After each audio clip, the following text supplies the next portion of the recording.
إن الحمد لله نحمده ونستعينه ونستغفره ونعوذ بالله من شرور أنفسنا ومن سيئات أعمالنا. من يهده الله فلا مضل له ومن يضلل فلا هادي له، وأشهد أن لا إله إلا الله وحده لا شريك له، وأشهد أن محمدا عبده ورسوله. يا أيها الذين آمنوا اتقوا الله حق تقاته ولا تموتن إلا وأنتم مسلمون. يا أيها الناس اتقوا ربكم الذي خلقكم من نفس واحدة وخلق منها زوجها وبث منهما رجالا كثيرا ونساء، واتقوا الله الذي تساءلون به والأرحام، إن الله كان عليكم رقيبا. يا أيها الذين آمنوا اتقوا الله وقولوا قولا سديدا يصلح لكم أعمالكم ويغفر لكم ذنوبكم، ومن يطع الله ورسوله فقد فاز فوزا عظيما. أما بعد، فإن خير الحديث كتاب الله، وخير الهدي هدي محمد صلى الله عليه وسلم، وشر الأمور محدثاتها، وكل محدثة بدعة، وكل بدعة ضلالة، وكل ضلالة في النار. أعوذ بالله من الشيطان الرجيم. بسم الله الرحمن الرحيم. قاف والقرآن المجيد، بل عجبوا أن جاءهم منذر منهم فقال الكافرون هذا شيء عجيب. أإذا متنا وكنا ترابا ذلك رجع بعيد. قد علمنا ما تنقص الأرض منهم وعندنا كتاب حفيظ. بل كذبوا بالحق لما جاءهم فهم في أمر مريج. أفلم ينظروا إلى السماء فوقهم كيف بنيناها وزيناها وما لها من فروج. والأرض مددناها وألقينا فيها رواسي وأنبتنا فيها من كل زوج بهيج، تبصرة وذكرى لكل عبد منيب. ونزلنا من السماء ماء مباركا فأنبتنا به جنات وحب الحصيد، والنخل باسقات لها طلع نضيد، رزقا للعباد وأحيينا به بلدة ميتا كذلك الخروج. كذبت قبلهم قوم نوح وأصحاب الرس وثمود وعاد وفرعون وإخوان لوط وأصحاب الأيكة وقوم تبع كل كذب الرسل فحق وعيد. أفعينا بالخلق الأول بل هم في لبس من خلق جديد. ولقد خلقنا الإنسان ونعلم ما توسوس به نفسه ونحن أقرب إليه من حبل الوريد. إذ يتلقى المتلقيان عن اليمين وعن الشمال قعيد. ما يلفظ من قول إلا لديه رقيب عتيد. وجاءت سكرة الموت بالحق ذلك ما كنت منه تحيد. ونفخ في الصور ذلك يوم الوعيد. وجاءت كل نفس معها سائق وشهيد. لقد كنت في غفلة من هذا فكشفنا عنك غطاءك فبصرك اليوم حديد. وقال قرينه هذا ما لدي عتيد. ألقيا في جهنم كل كفار عنيد مناع للخير معتد مريب. الذي جعل مع الله إلها آخر فألقياه في العذاب الشديد. وقال قرينه هذا ما لدي عتيد. ألقيا في جهنم كل كفار عنيد مناع للخير معتد مريب. الذي جعل مع الله إلها آخر فألقياه في العذاب الشديد. قال قرينه ربنا ما أطغيته ولكن كان في ضلال بعيد. قال لا تختصموا لدي وقد قدمت إليكم بالوعيد. ما يبدل القول لدي وما أنا بظلام للعبيد. يوم نقول لجهنم هل امتلأت وتقول هل من مزيد. وأزلفت الجنة للمتقين غير بعيد. هذا ما توعدون لكل أواب حفيظ. من خشي الرحمن بالغيب وجاء بقلب منيب. ادخلوها بسلام ذلك يوم الخلود. لهم ما يشاءون فيها ولدينا مزيد. وكم أهلكنا قبلهم من قرن هم أشد منهم بطشا فنقبوا في البلاد هل من محيص. إن في ذلك لذكرى لمن كان له قلب أو ألقى السمع وهو شهيد. ولقد خلقنا السماوات والأرض وما بينهما في 6 أيام وما مسنا من لغوب. فاصبر على ما يقولون وسبح بحمد ربك قبل طلوع الشمس وقبل الغروب. ومن الليل فسبحه وأدبار السجود. واستمع يوم ينادي المناد من مكان قريب. يوم يسمعون الصيحة بالحق ذلك يوم الخروج. إنا نحن نحيي ونميت وإلينا المصير. يوم تشقق الأرض عنهم سراعا ذلك حشر علينا يسير. نحن أعلم بما يقولون وما أنت عليهم بجبار. فذكر بالقرآن من يخاف وعيد. اللهم صل على محمد وعلى آل محمد كما صليت على إبراهيم وعلى آل إبراهيم إنك حميد مجيد. اللهم بارك على محمد وعلى آل محمد كما باركت على إبراهيم وعلى آل إبراهيم إنك حميد مجيد. بسم الله الرحمن الرحيم. كتب الله لأغلبن أنا ورسلي إن الله قوي عزيز. وقال تعالى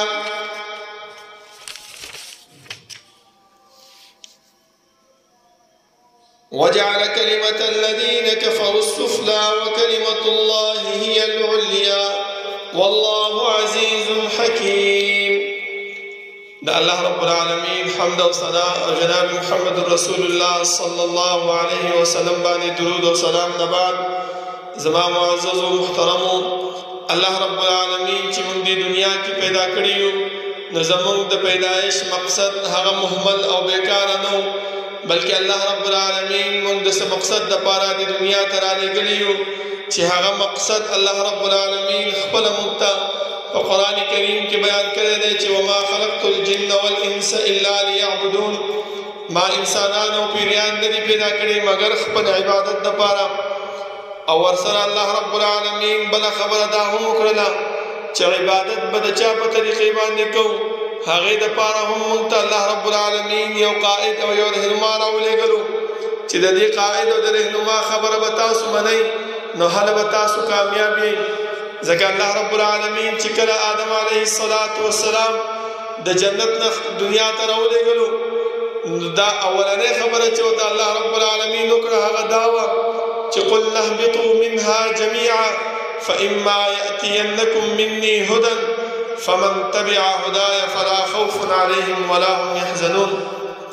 اے آدم علیه السلام دنیا ته روانې خو یو خبره یاد وساته چې دا دنیا زید فائدې او د ولنګ شان وخت تیرولو زید دلته به دوه کارونه کې یو خو زما عبادت کې او د دې عبادت د کولو دپاره کومه طریقه او کوم لاره چې ښیي د هغې کس او د هغې رهنما په لار باندې به ځې نو هله به کامیاب او هله به سم طرف باندې به روان یم ځکه زما محترمو چې کله نوح علیه السلام الله رب العالمین دنیا ته راولېږلو نو هر ځای کې توحید بیانېدلو، هر ځای کې د الله رب العالمین عبادت او وحدانیت جاری و.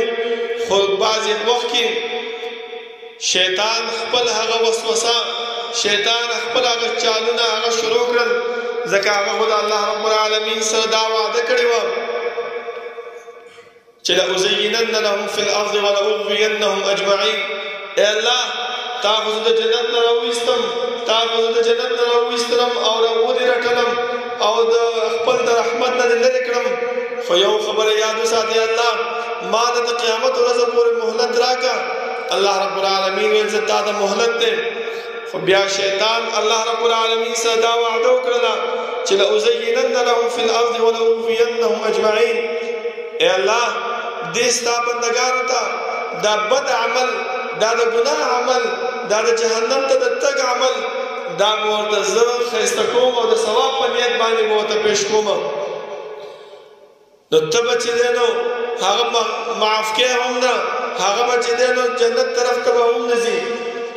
هغه کار شیطان خپل هغه وعده باندې کار شروع کړی دی او موږ په هغې کې مبتلا یو. زما محترمو، بار بار الله رب العالمین قرآن کریم کې موږ ته دا فرمایي چې انسانه د رسول الله صلی الله علیه وسلم په لار باندې روان شه، د هغې تابعداري وکړه، نو ته به کامیاب شي.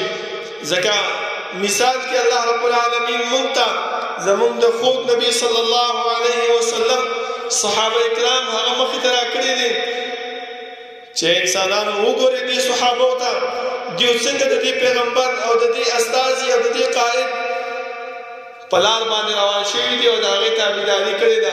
تر دې پورې الله رب العالمین موږ ته دا وویلي چې فإن آمنوا بمثل ما آمنتم به فقد اهتدوا. که چېرته د دې پیغمبر په لار باندې روان شوئ او د دې صحابو په طریقه باندې خپله طریقه خپله کړله، نو فقد اهتدوا، تاسو به هدایت مونده کړئ. ځکه زما محترمو، الله رب العالمین موږ له دا دین او دا شریعت راکړی دی او رسول الله صلی الله علیه وسلم وصفات شوی دی. نو دا دین او دا شریعت د دې خورول هغه زموږ ډیوټي ده، هغه زموږ ته دا سپارلی شوی دی. نو که چېرته موږ دا دین کې کوتاهي کوو، د دې دین پرچار نه کوو، دا د الله رب العالمین طرف ته خلک نه رابلو، نو بیا چې کوم خبره الله رب العالمین خپل پیغمبر ته کړې وه چې یا ایها الرسول بلغ ما انزل الیک من ربک وان لم تفعل فما بلغت رسالته. که چېرته ته د دین پرچار ونه کړې، دین خلکو ته بیان نه کړې، نو تا داسې وکړه چې دا د الله رب العالمین هغه ډیوټي هغه سر ته ونه رسوله. نو زما محترمو، په دې ډیوټي کې، په دې دین کې هر شي ته به دا سوچ کوو چې دا کار مونږ کوو، په دې کې د الله رب العالمین حکم څونه دی او د الله د رسول صلی الله علیه وسلم حکم څونه دی. چې د الله حکم پکې موجود دی، د پیغمبر دین چې هغه کوم راوړی دی د هغې تابعداري، د هغې طریقه پکې موجود دي، نو په هغې باندې عمل پکار دی زما محترمو. او که چېرته هغه پکې نه وي، نو هغه کار بیا عبث او بیکاره دی. په هغې باندې عمل خپل ځان بربادول دي، خپل ځان ستړی کول دي. ځکه دې باره کې هم الله رب العالمین موږ ته وفرمایل چې قل هل ننبئکم بالاخسرین اعمالا. آیا زه تاسو ته هغه خلک نه ښیم چې په دنیا کې کوششونه کوي، محنت کوي، ځان ستړی کوي، خو بالاخسرین اعمالا د هغو عملونه برباد دي. الذين ضل سعيهم في الحياة الدنيا، خپل ژوند په کوشش باندې لګولی دی. وهم يحسبون انهم يحسنون صنعا، هغه دا وایي چې یاره موږ ډېر ښه عمل کوو، موږ ډېر ښه په لار باندې روان یو. ځکه تاسو وګورئ زما محترمو، بعضې خلک جومات ته هم راځي، 5 ټیمه لمونځ هم کوي، د الله رب العالمین عبادت او د الله بندګي هم کوي، خو حقوق العباد هغه پامالی، حقوق الله هغه کله کله پامالی. نو په دې باندې نه ده چې کله انسان یو طرف رانیسي او بل طرف هغه ضایع کوي. پکار دا دی چې موږ ته رسول الله صلی الله علیه وسلم کوم دین چې رالیږلی دی، په هغه دین باندې موږ سم ثابت قدمه شو او د الله رب العالمین هغه وحدانیت او د الله رب العالمین هغه طریقه هغه خپل ژوندۍ کې راوړو چې مونږ کامیاب شو. ځکه زما محترمو مونږ که چېرته سوچ وکړو نو د الله رب العالمین دا دین دا چې اوچتېږي اعلان د کلمت الله هغه راځي، هغه په څه باندې راځي؟ هغه په دې یو څو خبرو باندې راځي چې کله انسان دغه یو څو خبرې په خپل ژوندۍ کې راولي نو د هغه دین به هم اوچت شي. الله رب العالمین چې کوم انعامات او کوم نعمتونه کوم جنت چې هغه موږ دپاره تیار کړی دی د هغې موږ مستحق هم ګرځېدی شو چې په هغې کې اول څه شی دی زما محترمو هر وخت کې کوشش او محنت کول دی چې یاره زه دا عمل کومه په دې کې د الله رب العالمین حکم څونه دی او د الله د رسول صلی الله علیه وسلم حکم څونه دی. دې طرف ته کوشش پکار دی، دې طرف ته محنت پکار دی. یو ځای کې چې موږ ناست یو مجلس هم خور کړی دی په هغه مجلس کې دا سوچ وکړو چې آیا موږ په دې مجلس کې د الله او د الله د رسول اطاعت او تابعداري وکړله او که د هغې مخالفت هم وکړلو، د سړي پرې غیبت هم وکړلو، په سړي باندې بهتان ولګولو او که نه یو سړی خوشحاله کړو په دې مجلس کې. دا کوشش او دا محنت څه دپاره پکار دی؟ د الله او د الله د رسول صلی الله علیه وسلم طرف ته خلک رابللو ته. ځکه یو انسان داسې وي چې هغه د الله رب العالمین د دین او د الله رب العالمین د شریعت د هغې داعي وي نو خلک چې هغه ته وګوري د هغې نه متاثر کېږي. او که چېرته یو انسان داسې چې داعي وي او دا سره د دعوت نه هغه د الله او د الله د رسول صلی الله علیه وسلم خلاف کار کوي نو دا خلک د هغې نه متنفر کېږي چې دا وګوره دا څنګه سړی دی. پکار دا دی زما محترمو چې موږ هر هغه شي ته کوشش او محنت وکړو چې په هغې باندې موږ ته الله رب العالمین کوم پیغمبر چې رالیږلی دی نو د هغې اجر او ثواب موږ حاصل کړو. ځکه هغه اجر او ثواب څه شی دی زما محترمو؟ الله رب العالمین موږ ته بار بار فرمایي چې هغه اجر او ثواب دا دی چې ان کنتم تحبون الله فاتبعوني. که چېرته موږ د الله او د الله د رسول صلی الله علیه وسلم تابعداري وکړو الله به موږ سره محبت وکړي. من یطع الرسول فقد اطاع الله. چا چې د الله رب العالمین د رسول تابعداري وکړله نو هغه داسې شو چې د الله رب العالمین تابعداري وکړله. بیا الله ورپسې فرمایي چې فاولئک مع الذین انعم الله علیهم من النبیین والصدیقین والشهداء والصالحین. دغه نعمتونه الله رب العالمین موږ دپاره تیار کړي دي، خو شرط یې راته دا ایښی دی چې ته به څه کوې انسانه د الله رب العالمین چې کوم دین راوړی دی د هغې د اوچتولو د هغې د پرچار کوشش او محنت به کوې. ورسره بیا دا وفرمایل ځکه تاسو ته د سورت عصر هغه اصول او قواعد معلوم دي چې الله رب العالمین موږ ته وفرمایل چې انسان ته په خسران او په تاوان کې خو یو څو کارونه داسې دي چې په هغې باندې ته د خسران او د تاوان نه به بچ کېږي. هغه څه شی دی؟ وتواصوا بالحق. حق طرف ته به خلک رابلي دا ذهن کې به دا موجود وي چې د الله رب العالمین دا دین د الله رب العالمین دا شریعت هغه څنګه اوچت شي، هغه څنګه د دین کې دنیا کې خور شي. او چې کله دا دین ته خورئ ته چې دعوت ورکې ته چې تبلیغ کې نو په تا ته باندې به دغې دعوت کې به قسمه قسم مصیبتونه تکالیف مشقت هغه دا باندې به راځي ته به په هغه مصیبتونو تکالیفو باندې به صبر کې.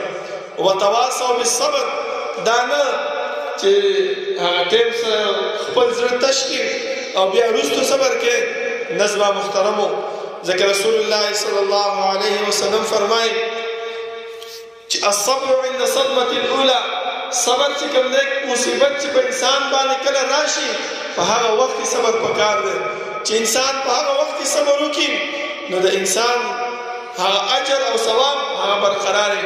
ځکه وروسته خو انسان داسې یو صبر ورځي ځکه مصیبت په انسان باندې راغلی دی خپل زړه تش کړي وجاړي او ځان ووایي او وټکي او خپل ځان ته بد رد ووایي نو هغه چې کله مصیبت زوړ شي نو انسان نه هسې هم صبر ورځي زما محترمو. د دې د وجې نه چې کله مونږ دې طرف ته سوچ وکړو مونږ په دې طرف باندې روان شو نو انشاءالله کامیابي هغه زمونږ مقدر ګرځېږي. او ما تاسو ته مخکې ویلې چې الله رب العالمین د دې مثال مونږ ته زمونږ د پیغمبر صلی الله علیه وسلم صحابه راکړي دي. تاسو وګورئ مصعب بن عمیر رضی الله عنه هغه چې کله ایمان راوړو او د هغه مور هغه خبره شوه چې زما زوی ایمان راوړی دی نو تاسو وګورئ زما محترمو هغه د کور نه وشړلو چې وځه هغه وخت کې به زه په تا باندې خرچه کوم هغه وخت کې به تاله چې دی نو خپل زوی ګڼم چې ته دا دین د رسول الله صلی الله علیه وسلم هغه پرېږدې.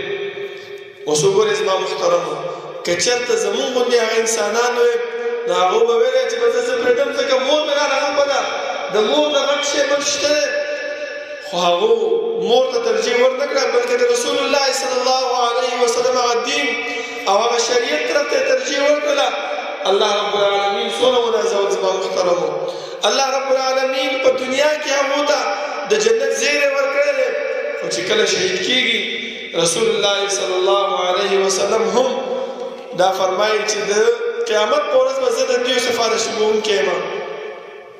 دا وګورئ زما محترمو ځکه خو الله رب العالمین موږ ته وفرمایل چې فإن آمنوا بمثل ما آمنتم به فقد اهتدوا. دغه اعلان کلمت الله هغو کړې ده. د ابو هريره رضی الله عنه متعلق هم راځي چې د هغه مور هغه هم چې دی نو سخته خفه شوله او هغه راغی رسول الله صلی الله علیه وسلم ته وفرمایل چې د الله رسوله دعا وکړه چې زما مور هم دې دین ته او دې شریعت کې داخل شي. ولې خفه ورپسې هغه هم د کوره میستی و خو د رسول الله صلی الله علیه وسلم هغه دعا او د رسول الله صلی الله علیه وسلم هغه التجا هغه الله رب العالمین کله هم نه رد کوي. او د هغې مور دپاره چې دعا وغوښتله هغه مور په اسلام کې داخل شوله. نو دا هغه مثالونه دي زما محترمو چې مونږ ته پکار دي چې مونږ اول ښه کوشش وکړو په دې کې خو چې کوم مصیبت مونږ ته رارسېږي په هغې باندې مونږ صبر وکړو. او دویم ورپسې زما محترمو چې کوم شکست او کوم ناکامي چې مونږ ته رارسېږي په دې کې په هغې باندې حوصله پکار ده په هغې باندې زړه نه دی بیدل پکار. ځکه الله رب العالمین مونږ ته قرآن کې فرمایي چې ان الذین آمنوا وعملوا الصالحات چې ایمان راوړی دی وعملوا الصالحات او نیک عمل کوي ثم استقاموا بیا په هغې باندې مونږولې ولګوي مضبوط ودرېږي نو دغه مضبوطیا زما محترمو زمونږ د کامیابۍ او زمونږ د فلاح ذریعه ګرځېږي. ځکه زما محترمو یو صحابي راغی رسول الله صلی الله علیه وسلم ته وفرمایل چې ای الله رسوله ما خو ایمان راوړو ما د الله رب العالمین دین هغه خپل کړو اوس دې نه بعد څه وکړم. نو رسول الله صلی الله علیه وسلم وفرمایل چې ثم استقم بیا په دې دین باندې په دې شریعت باندې کلک ودرېږه مونږولې ولګوه چې د الله رب العالمین کوم دین تا ته رانصیب کړی دی چې د هغې نه ته ونه یېرېږې. ځکه چې هر قسم مشکلات په تا باندې راځي هر قسم شکست په تا باندې به راځي ته به هغه شکست او هغه مشکلات هغه به برداشت کړې. نو چې برداشت کړې نو الله رب العالمین به تاله دین درکړي تاله به کامیابي درکړي تاله به جنت الله رب العالمین هغه درکړي.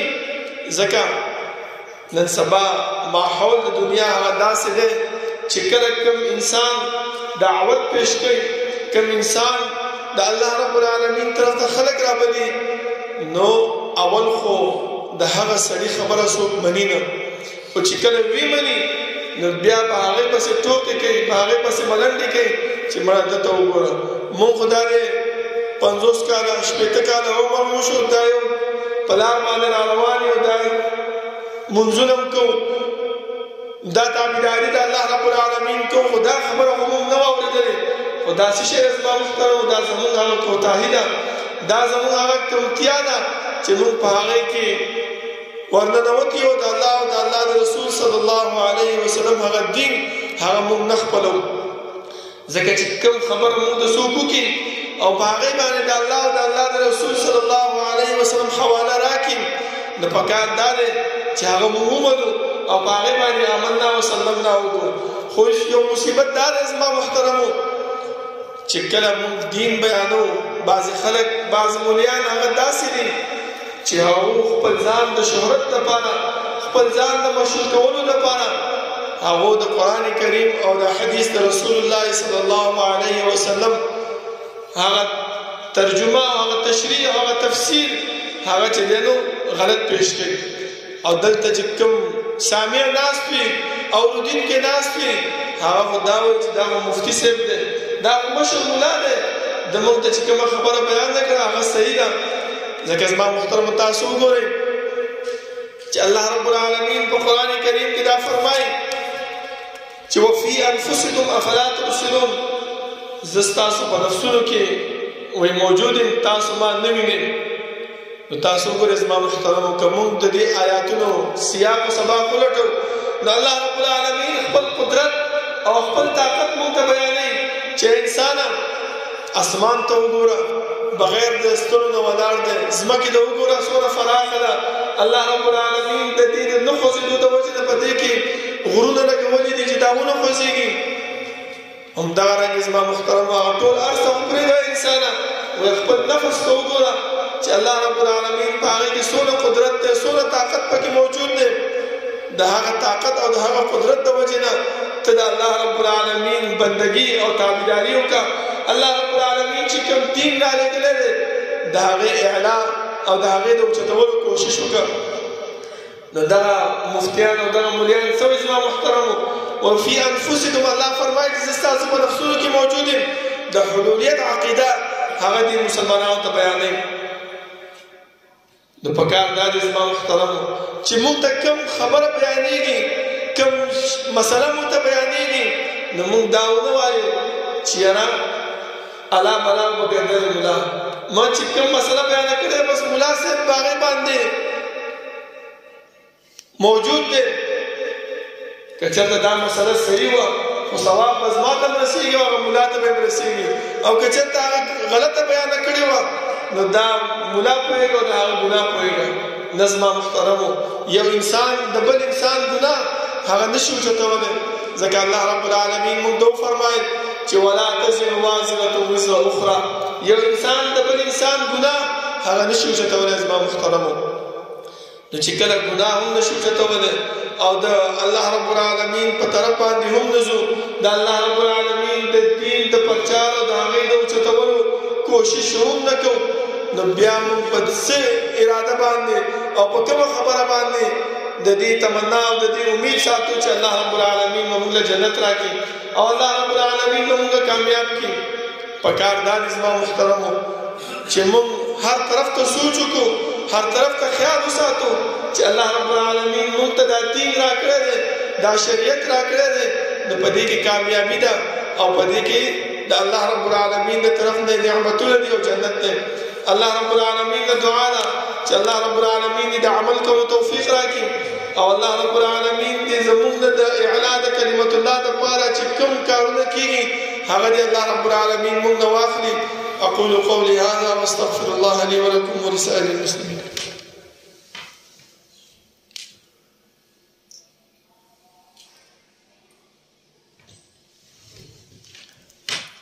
إن الحمد لله نحمده ونستعينه ونستغفره ونعوذ بالله من شرور أنفسنا ومن سيئات أعمالنا، من يهده الله فلا مضل له ومن يضلل فلا هادي له، وأشهد أن لا إله إلا الله وحده لا شريك له، وأشهد أن محمدا عبده ورسوله. يا أيها الذين آمنوا اتقوا الله حق تقاته ولا تموتن إلا وأنتم مسلمون. يا أيها الناس اتقوا ربكم الذي خلقكم من نفس واحدة وخلق منها زوجها وبث منهما رجالا كثيرا ونساء، واتقوا الله الذي تساءلون به والأرحام إن الله كان عليكم رقيبا.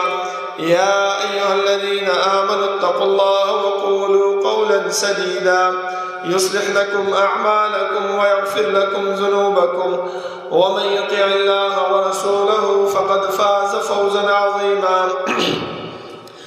أما بعد فإن خير الحديث كتاب الله وخير الهدي هدي محمد صلى الله عليه وسلم وشر الأمور محدثاتها وكل محدثة بدعة وكل بدعة ضلالة وكل ضلالة في النار. أعوذ بالله من الشيطان الرجيم. بسم الله الرحمن الرحيم. كتب الله لأغلبن أنا ورسلي إن الله قوي عزيز. زمان محترم الله رب العالمين منتجكم دين را لگلے پدی بانی عمل کولو سرا او کم قائد اور رہنما چ اللہ رب العالمین منترا لگلے داغی تابعداری او داغی اطاعت کولو سرا اللہ رب العالمین منگل دو انعامات اغم نور هم راکی. لیکن مخی ہما تاوستا بیان کر چا اللہ رب العالمین فرمائے چا محبت زما وارے نزما دا پیغمبر تابعداریو کئی او کچا دا وارے چا زما تابعداریو شی نو هم زما دا پیغمبر تابعداریو کئی. او ورسل اللہ رب العالمین یو دو انعامات نور خود لینی چا هغا زمون سا تعلق ساتی هغا دارے چا فلا خوف علیہم ولا هم يحزنون. چا انسانا چې د رسول الله صلی الله علیه وسلم د دین تابعداري دی وکړه دا هغه په خپل ژوندۍ کې راوستلو نو یو انعام الله دا ورکړي چې فلا خوف علیهم تا باندې به یره نه وي ځکه کوم ځای کې به یره نه وي چې کله انسان وفات شي او په قبر کې کېښودل شي د قبر هغه تیارې او هغه سختي د هغې نه به انسان یره نه وي. الله رب العالمین به د هغه یره ختمه کړي ولا هم يحزنون او نه به دا غمجن وي کوم ځای کې چې کله د قبر نه راپاسېږي د قیامت ورځې محشر تیار وي الله رب العالمین به د انسان نه تپوس کوي.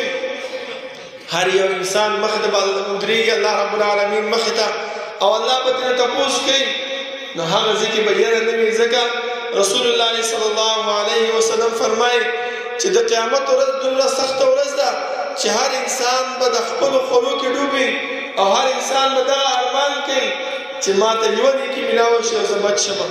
نو دغه نیکي هغه الله رب العالمین موږ ته بیانه کړې ده چې ای انسانه ته د پیغمبر په لار باندې روان شه د پیغمبر د دین د پرچار ته کوشش وکړه نو الله رب العالمین به تا د قیامت د سختۍ نه د قبر د یرې نه او د هغې د مشکلاتو نه به الله رب العالمین تا بچ کړي. الله رب العالمین د دعا ده چې الله رب العالمین د عمل کولو توفیق راکړي او الله رب العالمین دې هغه کارونه موږ واخلي چې زموږ د جنت د تلو ذریعه ګرځېږي او د جهنم د تلو نه الله رب العالمین دې موږ وساتي. ربنا لا تزغ قلوبنا بعد إذ هديتنا وهب لنا من لدنك رحمة إنك أنت الوهاب. ربنا اغفر لنا ولإخواننا الذين سبقونا بالإيمان ولا تجعل في قلوبنا غلا للذين آمنوا ربنا إنك رؤوف رحيم. ربنا لا تؤاخذنا إن نسينا واخطأنا ربنا ولا تحمل علينا إصرا كما حملته على الذين من قبلنا ربنا ولا تحملنا ما لا طاقة لنا به واعف عنا واغفر لنا وارحمنا أنت مولانا فانصرنا على القوم الكافرين. صفر برابر كده